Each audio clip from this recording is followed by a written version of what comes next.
आज मैं आपसे एक सवाल पूछना चाहती हूँ जिससे हम सब लोगों का जीवन जुड़ा है। कौन से ऐसे प्रोफेशंस हैं जिनकी जीवन में हमें बार बार जरूरत पड़ती है? Doctor, teaching, social service. मैं फिर से पूछती हूँ, जरा सोच के बताइए, कौन सा ऐसा प्रोफेशन है जिससे विश्व के हर व्यक्ति का जीवन जुड़ा हुआ है? Politics, media, oxygen. चलिए मैं दूसरी तरह से पूछती हूँ, वो कौन सा ऐसा प्रोफेशन है जिसके बिना आप एक दिन भी नहीं जी सकते? हाउसवाइफ की सर्विसेज के बिना हम नहीं जी सकते। फिल्म इंडस्ट्रीज है, उसके बगैर तो आज की जीना मुश्किल है। WhatsApp, Twitter, Facebook. अब मैं क्या कहूँ, हाथ कंगन को आरसी क्या। इस पृथ्वी पर एक ही ऐसी चीज है जिससे हर व्यक्ति, हर जीवन जुड़ा है, और वो है कृषि।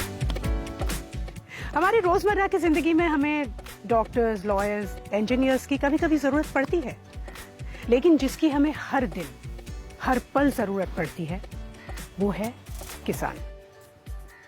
देखिए, आप सुबह उठते हैं, आप चाय या कॉफी पीते हैं, इन दोनों की भी तो खेती होती है। साथ ही आप बिस्किट खाते हैं, मतलब दूध, शक्कर, मैदा, फिर से खेती। आप सुबह बिस्तर से उठते हैं तो आपका जो बिस्तर है कॉयर का है, खेती, और आपकी जो चादर है वो कॉटन की है शायद, भाई कॉटन की भी तो खेती होती है। और आपके सिरहाने रखा वो टेबल लैंप, उसका लैंप शेड जूट का है ना। नहाते हुए आप जो भी साबुन इस्तेमाल करते हैं, नीम, एलोवेरा, फ्लोरल, या जो भी टूथपेस्ट या शैम्पू, इस सब का रॉ मटेरियल कृषि से ही तो आता है। और ट्रैवल करते हुए आपने बड़े बड़े वेयर हाउसेस देखे होंगे, या तो डैम्स, कनाल्स, और ये बड़ी बड़ी फैक्ट्रीज, इन सब में इस्तेमाल होने वाला रॉ मटेरियल एग्रीकल्चर से ही आता है। और रात को दूर आसमान में वो चमकता हुआ तारा जब आप देखते हैं, वो दरअसल तारा नहीं बल्कि एक सैटेलाइट है, और वो भी इस एग्रीकल्चर के नेटवर्क का एक हिस्सा है। तो जमीन में दबे बीज से लेके आसमान में सैटेलाइट तक हमारा जीवन पूरी तरह से कृषि से घिरा हुआ है। कृषि एक वैदिक शब्द कृषि से निकला हुआ है, जिसका अर्थ है जमीन जोतने की क्रिया। जब विश्व में बाकी और सभ्यताएं बसी भी नहीं थी, तब भारत कृषि में एक अग्रणी सभ्यता थी। इतना ही नहीं, बल्कि भारत में कृषि से रिलेटेड इन्वेंशंस, डिस्कवरीज और रिसर्च हुआ, जिसने पूरे विश्व को कृषि का ज्ञान दिया। रामायण और महाभारत के वक्त से लेकर इंडस वैली के वक्त तक हमारी कृषि काफी विकसित हो चुकी थी। बीज बोने का सही समय, मिट्टी को फर्टाइल रखने के लिए क्रॉप रोटेशन, सिंचाई के लिए नालियां बनाना, ये सब तभी इजाद हुआ। कृषि पराशर ग्रंथ, जिससे हम आज तक कृषि सीखते हैं, इसी समय लिखा गया था।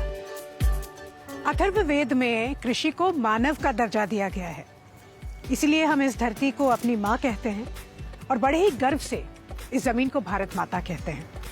जब पूरी दुनिया जानवर के खाल के कपड़े पहन रही थी, तब भारत ने कपास यानी कॉटन के कपड़े बनाना शुरू किया।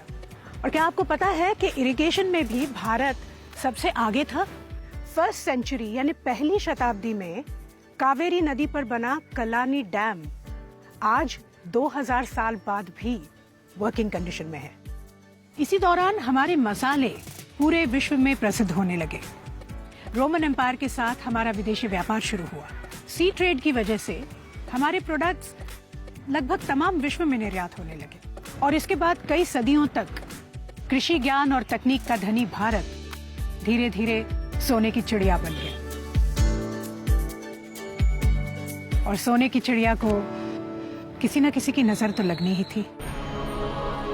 मुगलों के आने के बाद आबादी बहुत तेजी से बढ़ने लगी, और दूसरी तरफ अनाज कम पैदा होने लगा, और उसकी जगह कैश क्रॉप्स जैसे कॉटन, ओपियम, नील, इसकी पैदावार बढ़ा दी गई।